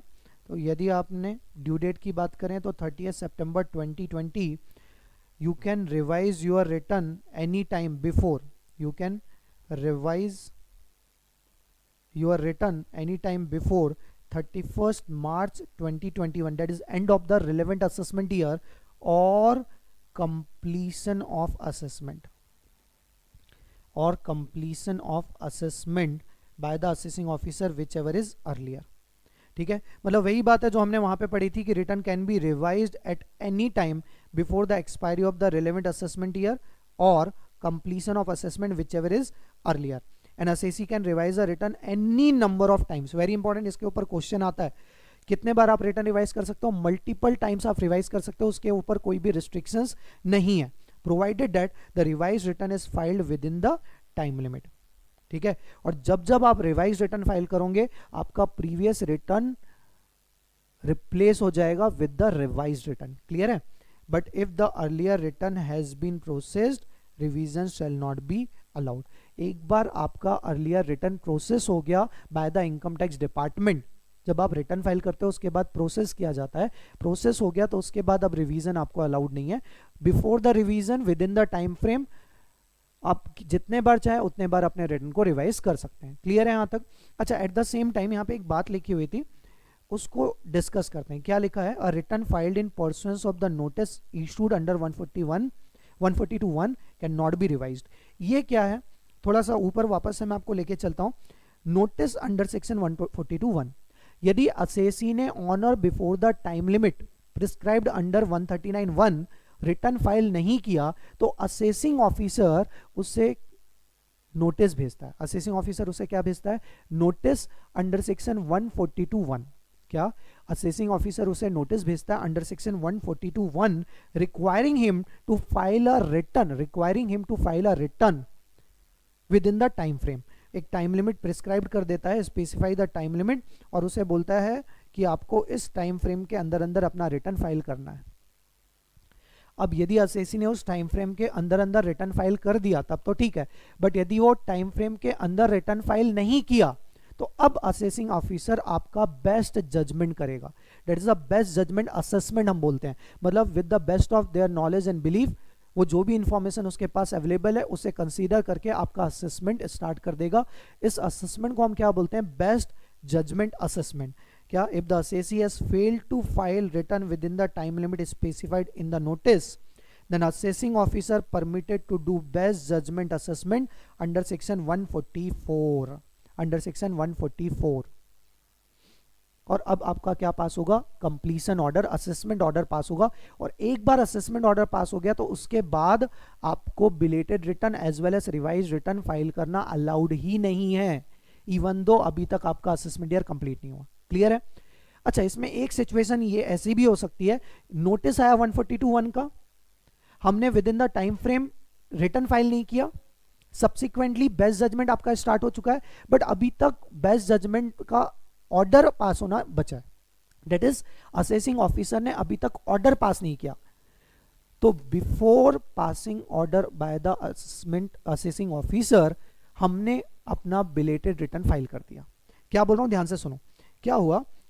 ये सपोज आपका, इसको मैं थोड़ा सा ऊपर कर लेता हूं, ये सपोज आपका प्रीवियस ईयर है 1920, ये आपका असेसमेंट ईयर हो गया 2021, आपकी ड्यू डेट हुआ करती थी 30 सितंबर 2020। क्लियर है? आपने रिटर्न यहां तक फाइल नहीं किया, यहां पर आपको 142(1) का नोटिस आया। ठीक है, आपने इसे भी इग्नोर कर दिया और इसका रिटर्न आपने विद इन, आपको बोला गया था विद इन 1 मंथ आप रिटर्न फाइल करिए, बट आपने फाइल नहीं किया। असेसिंग ऑफिसर ने 144 इनिशिएट कर दिया, मतलब क्या? बेस्ट जजमेंट असेसमेंट स्टार्ट कर दिया। ठीक है, हाउएवर अभी तक असेसमेंट ऑर्डर पास नहीं हुआ। सपोज आपका ऑर्डर यहां पर पास हो रहा है, असेसमेंट ऑर्डर कहां पास हो रहा है? यहां पर पास हो रहा है एओ, असेसमेंट ऑफिसर ने जो ऑर्डर पास किया है वो असेसमेंट ऑर्डर आपका कहां पर पास हो रहा है? यहां पर पास हो रहा है। In between that particular period, what if यदि मैं रिटर्न फाइल करना चाहूं तो क्या मैं रिटर्न फाइल कर सकता हूं? हाँ, आप फाइल कर सकते हो। क्योंकि रिस्ट्रिक्शन नहीं है। अब सपोज मैंने यहाँ पे रिटर्न फाइल कर दिया, अब रिटर्न फाइल कर रहे हैं आप, but after the time limitation of 142(1) की टाइम लिमिट खत्म हो गई, but before the assessment order यदि आपने रिटर्न फाइल किया तो what is the validity of that return? तो वो जो रिटर्न आप फाइल कर रहे हो, that return can be accepted or it can be rejected at the discretionary power of the assessing officer. कहने का मतलब क्या है कि अब जो पावर है वो किसके पास चले गया? एओ के पास चले गया। यदि एओ चाहे तो आपके रिटर्न को एक्सेप्ट करेगा, अदरवाइज वो आपके रिटर्न को क्या कर देगा? रिजेक्ट। समझ रहे हैं आप बात को? या तो चाहे तो आपके रिटर्न को एक्सेप्ट कर लेगा, या फिर आपके रिटर्न को क्या कर देगा? रिजेक्ट कर देगा। मतलब it's up to the at the option of the assessing officer. Clear है? बात समझ में आई? मैं किसकी बात कर रहा हूँ? ये थोड़ा एक्सट्रीम लेवल है। After the that is initiate proceeding of best judgment assessment, but before the passing assessment order and with in the time limit you can file a return, but वो रिटर्न एक्सेप्ट होगा या reject होगा it at the option of the assessing officer, at the discretionary power of the assessing officer. Clear है? तो 142(1) initiate हो गया तो you can not revise your return. अब आगे पढ़ते हैं 139(6). ये 139(6) छोटा सा प्रोविजन है। What are the particulars required to be furnished with the return? जब आप रिटर्न फाइल करते हो तो उसमें क्या क्या पर्टिकुलर्स आपको फर्निश करना है? जनरली आपने नहीं भी पढ़ाना है इसको तो भी यू कैन गिव आंसर। आपको अपना दैट इज सारी details, personal details. Personal details का मतलब क्या है? Name, status, PAN number, Aadhaar number, date of birth, bank account details, उसके बाद इनकम की सारी डिटेल्स, डिडक्शन की सारी डिटेल्स, एग्जाम्पशंस की सारी डिटेल्स, ये सारी की सारी चीजें आपको रिटर्न में फाइल करना है। That's it. चलो देखते हैं क्या लिखा है। Income exempt from tax, asset of the prescribed nature and their value, bank account and credit card की डिटेल्स, प्रिस्क्राइब्ड एक्सपेंडिचर जो गवर्नमेंट ने प्रिस्क्राइब किए, यदि वो एक्सपेंडिचर बियॉन्ड द लिमिट हुए हैं तो आपको उसके भी डिटेल्स देना पड़ेगा। तो जनरल है, इसमें आप और भी बहुत सारी चीजें ऐड कर सकते हो। Now very important is 139(9). 139(9) is defective return. आखिर ये डिफेक्टिव रिटर्न क्या है? बेसिकली क्या होता है, नाम से ही समझ में आ रहा है, डिफेक्टिव रिटर्न। डिफेक्टिव रिटर्न मतलब क्या कि आपने जो रिटर्न फाइल किया इधर अंडर सेक्शन 139(1) और अंडर सेक्शन 139(4) और अंडर सेक्शन 139(5), उसमें कोई डिफेक्ट है, एरर है। तो वो जो डिफेक्ट है, इधर या तो आपने टोटलिंग मिस्टेक की है, या आपका टीडीएस मिसमैच हो रहा है, जो आपने टीडीएस क्लेम किया और जो 26 AS में रिफ्लेक्ट हो रहा है वो आपस में मिसमैच हो रहा है, या फिर और कोई दूसरी एरर है। तो इन respect of that particular error department आपको इंटीमेट करती है कि आपका इस रिटर्न के रिगार्डिंग ये डिफेक्ट हो गया। इन रिटर्न मुझे क्या करना पड़ेगा? इन रिटर्न मुझे उस डिफेक्ट को विदिन 15 डेज रेक्टिफाई करना होता है। क्या? देखो क्या लिखा है। If audit report under section 44AB has not been furnished, आपको ऑडिट एप्लीकेबल था बट आपने ऑडिट रिपोर्ट सबमिट ही नहीं की, या उसके कोई एनेक्सर आप सबमिट नहीं कर पाए, या फिर आपने चालान सबमिट नहीं किया, that is a payment, proof of payment, challan submit नहीं किया, या फिर आपका टीडीएस मिसमैच हो रहा है, या फिर कोई एनेक्सर कॉलम स्टेटमेंट जो रिटर्न में प्रिस्क्राइब फॉर्मेट है उसमें कोई आपने मिस कर दिया, उसे फिल नहीं किया, तो इन दैट पर्टिकुलर केस आपका रिटर्न जो है वो क्या कहलाता है? Defective return. और यदि आपका रिटर्न डिफेक्टिव है तो assessing officer shall intimate within a 15 day shall intimate the defect to the assessee, and in return assessee को 15 days की अपॉर्चुनिटी दी जाती है। assessee को विद इन 15 days अपने रिटर्न को, अपने डिफेक्टिव रिटर्न को क्या करना है? अपने डिफेक्ट को क्या करना है? रेक्टिफाई करना है। क्लियर है? सर व्हाट इफ यदि विद इन 15 डेज हमने अपने रिटर्न को रेक्टिफाई नहीं किया? ज़्यादा कुछ नहीं होगा, अब आपका रिटर्न जो है वो ऐसा मान लिया जाएगा कि वॉइड ab initio, आपने रिटर्न फाइल ही नहीं किया। क्या? If assessee does not rectify the defect within the said 15 days then return shall be treated as void ab initio। कहने का मतलब क्या है कि अब ऐसा मान लिया जाएगा कि आपने कभी कोई रिटर्न फाइल ही नहीं किया, void ab initio, right from the beginning मान लिया जाएगा रिटर्न फाइल ही नहीं किया। सर बट 15 डेज की लिमिट तो बहुत ही कम है, तो क्या हमारे पास और कोई remedy? Yes, you can apply to the assessing officer कि sir due to some or other reason that time limit is not enough, please extend it and do the needful. तो यदि आप अप्लाई करते हो तो at the discretion of the assessing officer वो आपकी time limit को, टाइम फ्रेम को एक्सटेंड कर देगा। जनरली वो कर देते हैं, ठीक है। प्रैक्टिकली यदि मैं बात करूं तो जनरली हम उनको रिक्वेस्ट डाल देते हैं और वो उसको एक्सेप्ट करके आपकी टाइम लिमिट को क्या कर देते हैं, एक्सटेंड कर देते हैं, और within that time limit you can response. Okay, बात समझ में आई। तो this is a defective return. आगे और बढ़ते हैं। Now 139A that is related to permanent account number. 139A related to the permanent account number. यदि आपको याद हो तो हमने ऑलरेडी इसके बारे में बात की है। Permanent account number is nothing but the 10 character alpha numeric number. क्या होते हैं? 10 कैरेक्टर का अल्फा न्यूमेरिक नंबर है,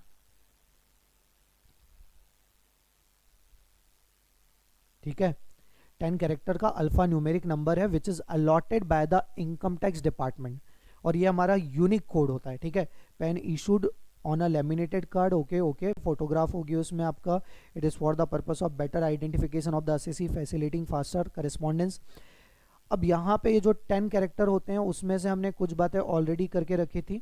आप यदि मुझे बता पाए सर 10 कैरेक्टर किस तरीके से होते हैं, तो हम बात करते थे AX DPJ 1 2 3 4 C। ये जो पहले 3 कैरेक्टर होते हैं ना, ये जो पहले 5 अल्फाबेट होते हैं, आउट ऑफ दैट 5 अल्फाबेट्स, ये जो 3 कैरेक्टर होते हैं it's start from running from A B to कहाँ तक जाते हैं ये Z। इट्स जैसा सिक्वेंशियल सीरीज। उसके बाद ये जो P होता है, 4th नंबर का अल्फाबेट होता है, दिस इज वेरी इंपॉर्टेंट, ये आपका स्टेटस बताता है।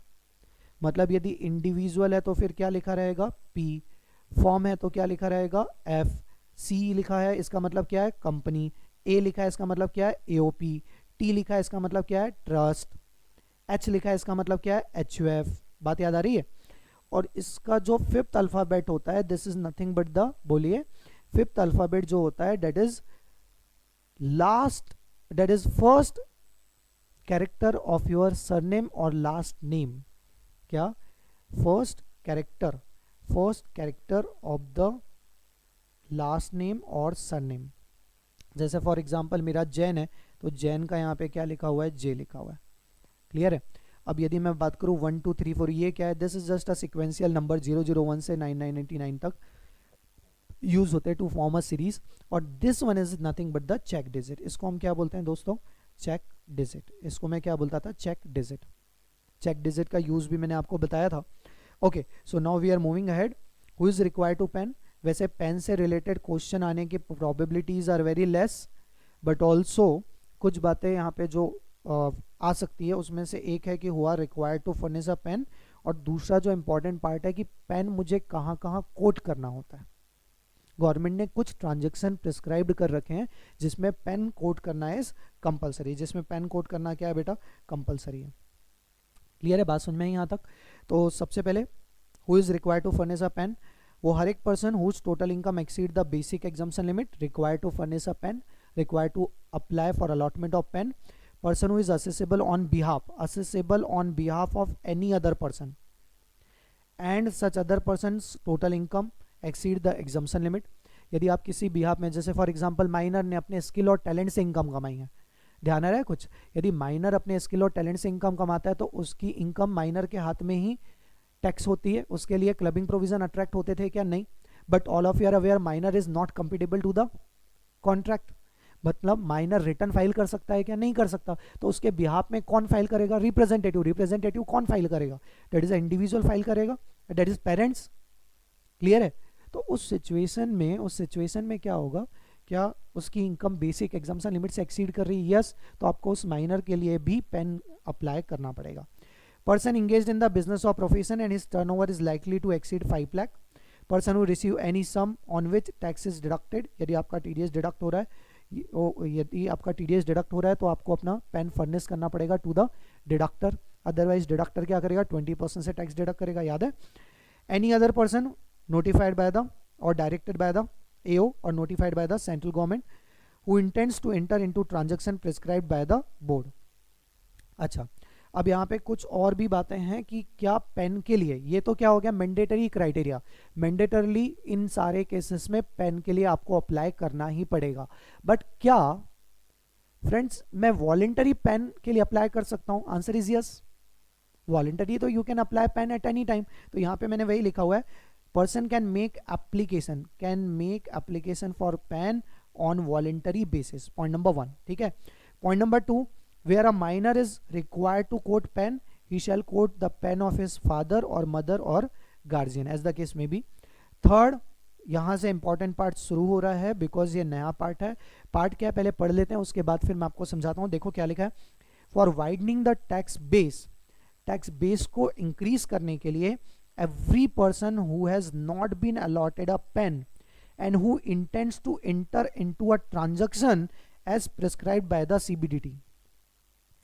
CBDT ने जो ट्रांजैक्शन प्रेस्क्राइब की है जिसमें पेन कोड करना कंपलसरी है, बट असेसी के पास पेन नहीं है, तो उस सिचुएशन में he is required to apply for PAN. Assessing officer, क्या CBDT is also required to apply for pen to the assessing officer for the purpose of collecting any information which may be useful or relevant for the purpose of the act.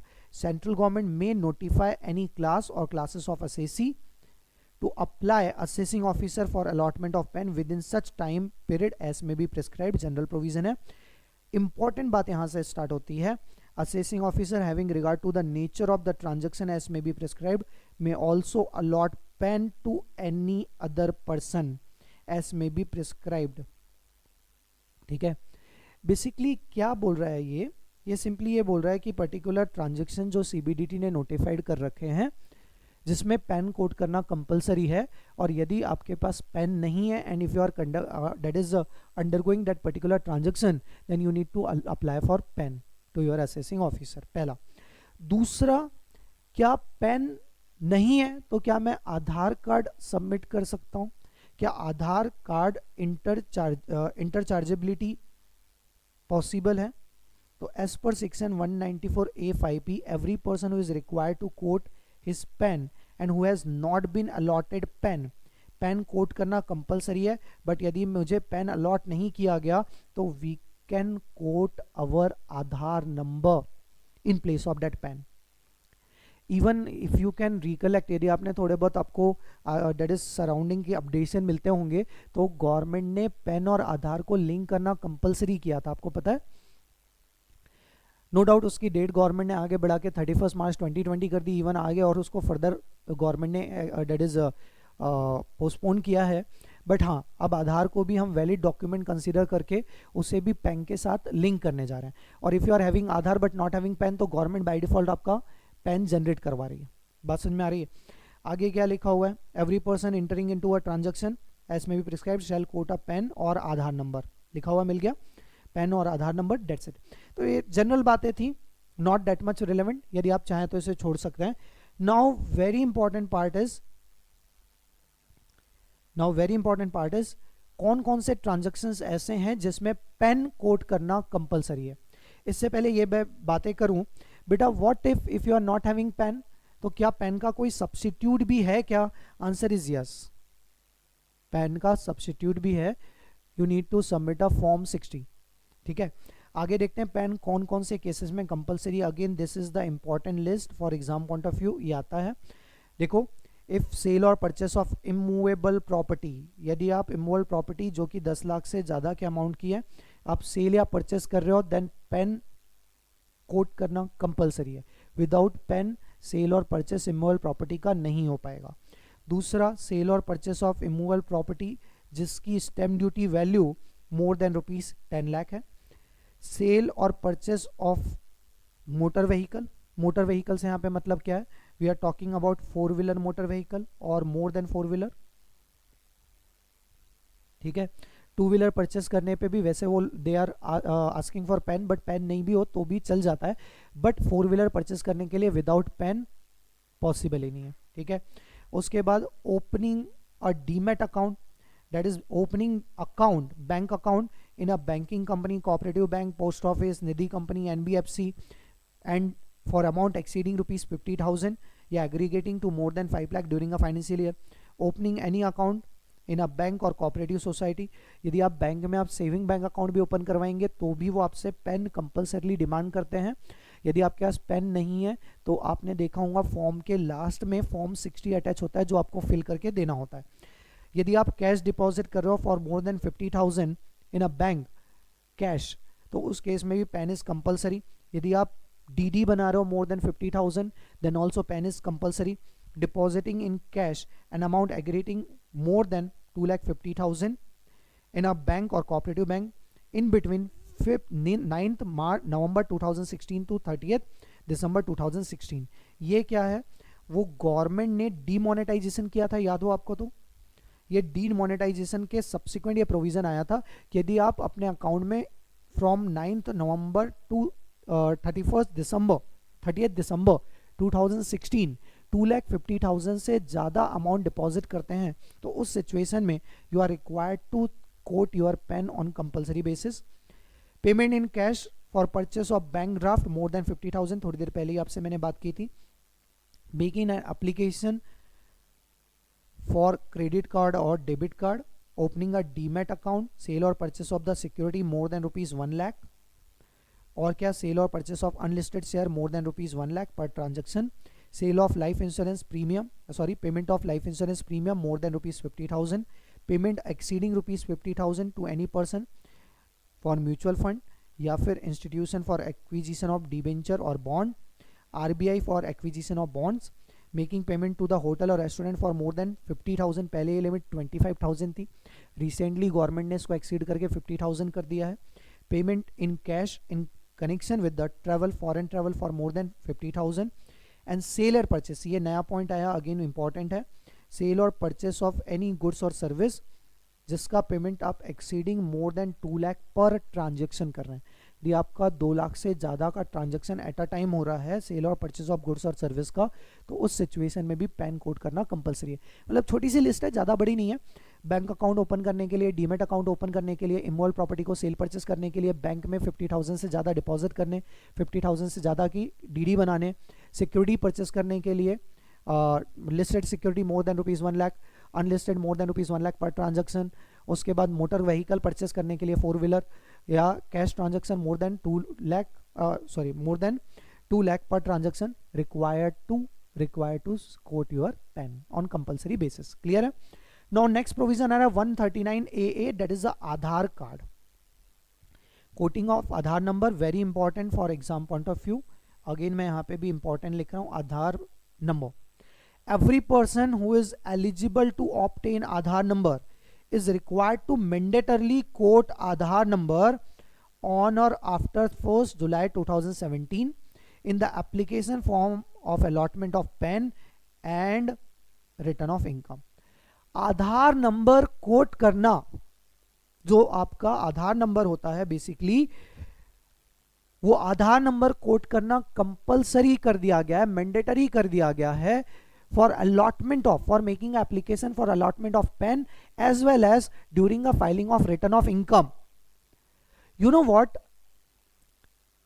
ये जो mandatory किया गया, but government ने इसे again postpone करते 31 मार्च 2020 और अब उसको और भी आगे पोस्टपोन कर दिया है। मैंडेटरी रिक्वायरमेंट थी बट गवर्नमेंट ने अभी मैंडेटरली लिंक करने को पोस्टपोनमेंट किया हुआ है। मैं बार बार आपको बोल रहा हूँ, इसलिए आज भी इवन दो आपका आधार से लिंक नहीं है बट ऑल्सो रिटर्न फाइल हो जा रहा है क्या? यस हो जा रहा है, but in near future without linking with Aadhaar you can not file your return. Okay, आगे mandatory quoting of enrolment ID है। इनरोलमेंट आईडी क्या है? सपोज आपने आधार नंबर आपके पास नहीं है तो आप क्या करेंगे, पहले आधार नंबर के लिए अप्लाई करेंगे। तो जब आप आधार नंबर के लिए अप्लाई करते हैं तो आप आपको एक इनरोलमेंट आईडी दिया जाता है which is consist of 28 digit, जिसमें 28 डिजिट का इनरोलमेंट आइडेंटिफिकेशन नंबर होता है। यदि आपके पास आधार नंबर नहीं है तो आप अपना इनरोलमेंट आईडी नंबर वहां पर क्या करिए, कोट करिए। ठीक है। Intimation of Aadhaar number two the prescribe authority, वो आपको इंटीमेट करना, ऑनलाइन इंटीमेट आजकल तो होता है। आप जैसे ही अपना पोर्टल ओपन करेंगे ई फाइलिंग, तो वहाँ पर आपको आधार लिंकेज करने के लिए फैसिलिटी दी जाती है कि आप अपने पेन से आधार कार्ड लिंक कर सकते हैं through OTP validation. OTP validation verification के साथ आपका आधार लिंक हो जाता है। ठीक है। Consequences of failure to intimate, अभी इसका कंसिक्वेंसेस वैसे है नहीं क्योंकि डेट गवर्नमेंट ने एक्सटेंड कर दी है. If a person fails to intimate Aadhaar number, PAN allotted to such person shall be deem to be invalid. आपका जो पेन अलॉट किया गया वो क्या हो जाएगा, इनवैलिड. ठीक है. Person who are not required, this is very important part. अभी तक जितना भी पढ़ा उसमें इंपॉर्टेंट सबसे जो है वो ये है, किस किस को आधार नंबर कोट नहीं करना. मतलब गवर्नमेंट रिलैक्सेशन दे रही है. ऑलरेडी एग्जाम में एक बार पूछा जा चुका है, वापस से आने की प्रोबेबिलिटी है. क्या? Section 139 A requires every person who is eligible to obtain Aadhaar number to mandatorily quote Aadhaar. However, this provision is not applicable in respect of any person who is residing in state of Assam, Jammu and Kashmir and Meghalaya, or any person who is a non-resident as per the Income Tax Act. Any person whose age is more than 80 year, मतलब किसकी बात कर रहे हैं हम, super senior. ठीक है. और any person who is a foreign citizen. तो इन लोगों के लिए गवर्नमेंट ने रिलैक्सेशन दिया है. आधार नंबर कोट करना कंपलसरी मैंडेटरली रिक्वायरमेंट है. However, if you are a non resident under the income tax act, और if you are a super senior, और if you are a foreign citizen, और if you are a resides in Assam, Jammu and Kashmir, Meghalaya, then you are not required to submit quote Aadhaar number. Aadhaar number quote करना आपके लिए compulsory नहीं है. ठीक है. कौन कौन से स्टेट बोला गया है, Assam, Jammu and Kashmir and Meghalaya. Clear है. In that 4 cases Aadhaar quote करना कंपलसरी नहीं है. नाउ सेक्शन 140 ए आ रहा है, that is a self assessment. You know what, after the liberalisation government ने क्या किया, सेल्फ असेसमेंट का कंसेप्ट पिक्चर में लाया. Meaning there bye we will having a faith on our assessee. Income tax department क्या बोलती है, we are having faith on our assessee. हम ऐसा मान के चलते हैं कि हमारा असेसी ऑनेस्ट है, इसलिए हम अपने असेसी को इंसिस्ट करते हैं कि आप अपनी इनकम का असेसमेंट खुद करिए. That is the concept. इसलिए हम इसको क्या बोलते हैं, सेल्फ असेसमेंट. दैट इज आप अपनी इनकम का असेसमेंट करिए, अपने टैक्स का असेसमेंट करिए और अकॉर्डिंगली अपनी लाइबिलिटी को पेड ऑफ करिए. ठीक है.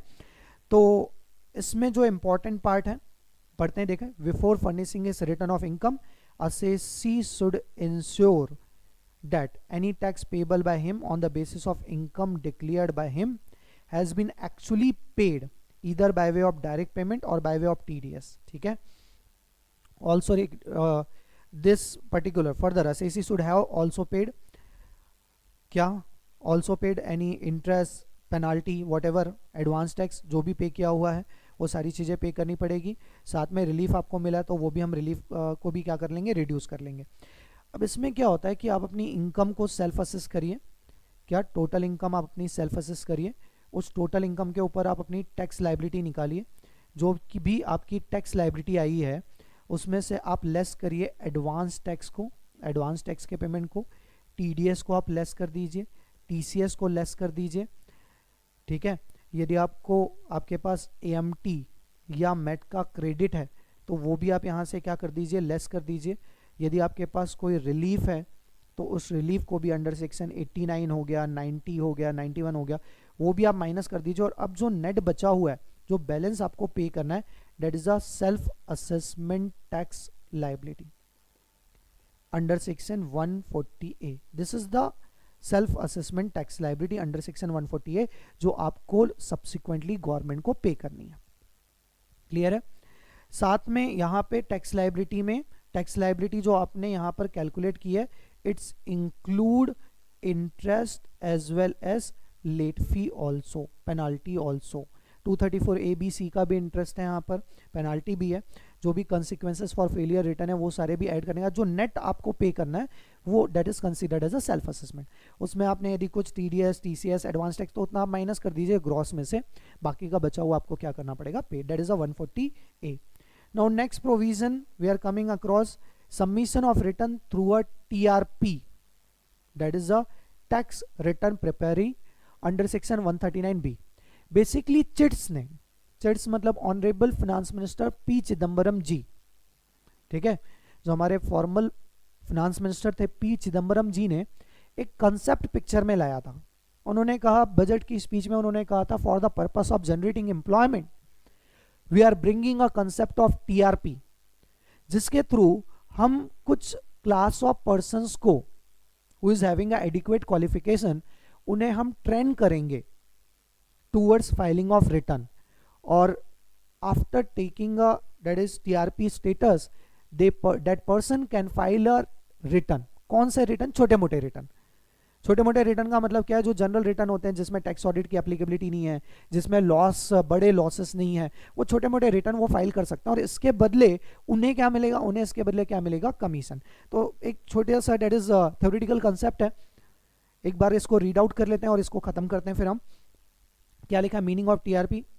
TRP is a person appointed by the income tax department to assist people, general public, with low income or low tax liability in preparation of income tax return, filing of income tax return and other specified professionals or person। eligible कौन है? individual और HUF can become a TRP जिसकी qualification बहुत important है, who holds a bachelor degree from a recognized Indian university और colleges, या फिर जिसने intermediate level के एग्जाम पास कर चुका है which is conducted by the either ICAI और ICSI और ICWA। बेटा यदि आपको टीआरपी छोटे मोटे रिटर्न फाइल नहीं करना, यदि आपको बड़े रिटर्न फाइल करना है, आप बड़े काम करने के लिए बने हैं, तो ध्यान रखें इंटर इज नॉट अवर मंजिल। हमें फाइनल क्लियर करना है, सीए बनना है, हमें सिर्फ टीआरपी के लिए एलिजिबल नहीं होना है। ओके, तो यहाँ पे क्या लिखा है? वो हर एक पर्सन जो कि बैचलर है, बीकॉम पास किया हुआ है, या फिर जिसने इंटर लेवल पास किया है इधर सीए इंस्टीट्यूट का या सीएस इंस्टीट्यूट या CWA, he is eligible for TRP. एक छोटे मोटे एग्जाम होते हैं, वो एग्जाम देके आप क्या कर सोच सकते हैं? एलिजिबल। अच्छा, TRP, any individual who has been issued a TRP certificate and a unique identification number. आप एग्जाम देते हैं तो आपको टीआरपी सर्टिफिकेट मिल जाता है और आपको एक आइडेंटिफिकेशन नंबर दे दिया जाता है। ये आइडेंटिफिकेशन नंबर जब भी आप किसी भी पर्सन का रिटर्न फाइल करते हो, उस रिटर्न फाइलिंग में आपको कोट करना पड़ता है। Under this scheme by the partner organization to carry on a profession of the preparing the returns of income in accordance with the scheme, however following person are not entitled, important कौन कौन entitled नहीं है? Officer of a scheduled bank, यदि retired officer है scheduled bank के, या फिर legal practitioner who is entitled to practice in a civil court in India, और एन अकाउंटेंट, चार्टर्ड अकाउंटेंट, ये सब एलिजिबल नहीं है। हाँ, बट यदि आप चार्टर्ड अकाउंटेंट नहीं बन पाए, इंटर लेवल ही बस आपने क्लियर किया, you can apply for TRP. Compensation कैसे दिया जाएगा? तो department pays lower of the following 3% of the tax paid by the assessee और ₹1000 which ever is less. TRP is entitle to receive a minimum commission of ₹250 in total. 250 is a minimum requirement, ठीक है। Person who can not file their return through a TRP, पहले तो वो सारे return जो कि जिस पे टैक्स ऑडिट एप्लीकेबल है वो रिटर्न फाइल ही नहीं कर सकते, मतलब company and all assessee to whom 44AB is applicable can not file a return through TRP. Any non resident person can not file a return through TRP, और any person जिसको return जिसकी income जो particular year में loss आया है और उस loss को मुझे कैरी फॉरवर्ड करना है, they also can not file return through a TRP. And last part आ रहा है इस चैप्टर का, that is section 140, that is verification of return. सिर्फ रिटर्न फाइल नहीं करना, वो रिटर्न को हमें वेरीफाई भी करना पड़ता है। वेरीफाई करने का मतलब क्या है कि आजकल ऑनलाइन आप रिटर्न फाइल कर देते हो और उस एक्नॉलेजमेंट, जो एक्नॉलेजमेंट आया उसका प्रिंट आउट लेके आपको क्या करना पड़ता है? साइन करके बेंगलोर सीपीसी भेजना पड़ता है।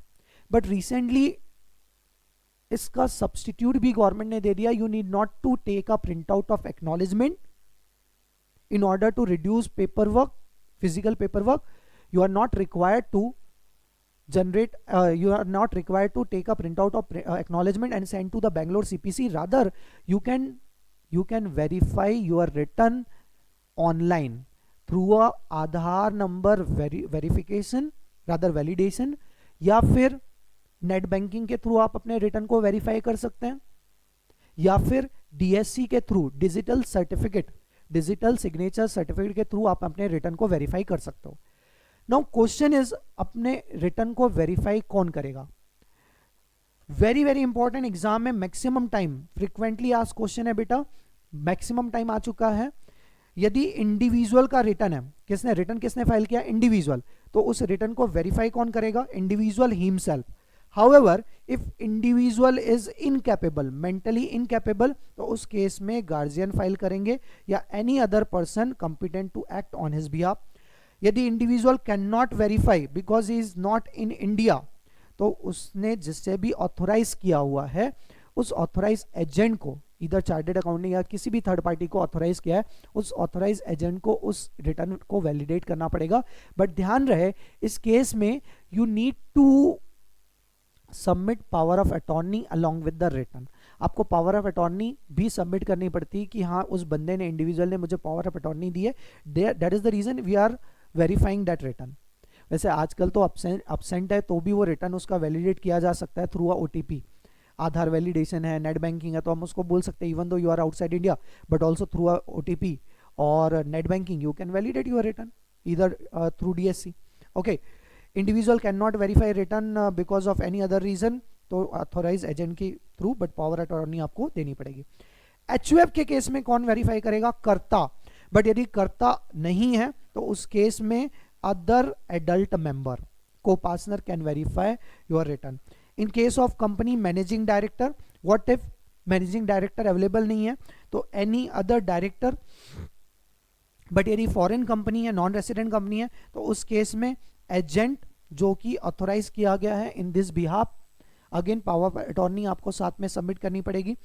यदि आपकी कंपनी लिक्विडेशन में, if company is in liquidation, तो उस सिचुएशन में जब भी कंपनी लिक्विडेशन में जाती है तो according to the companies act we need to appoint a liquidator. तो जो लिक्विडेटर, ऑफिशियल लिक्विडेटर को हमने अपॉइंट किया हुआ है, वो liquidator need to verify your return. प्रिंसिप पार्टनरशिप फर्म या LLP के केस में मैनेजिंग पार्टनर या डेजिग्नेटेड पार्टनर, पार्टनरशिप फर्म है तो designated partner need to verify your return.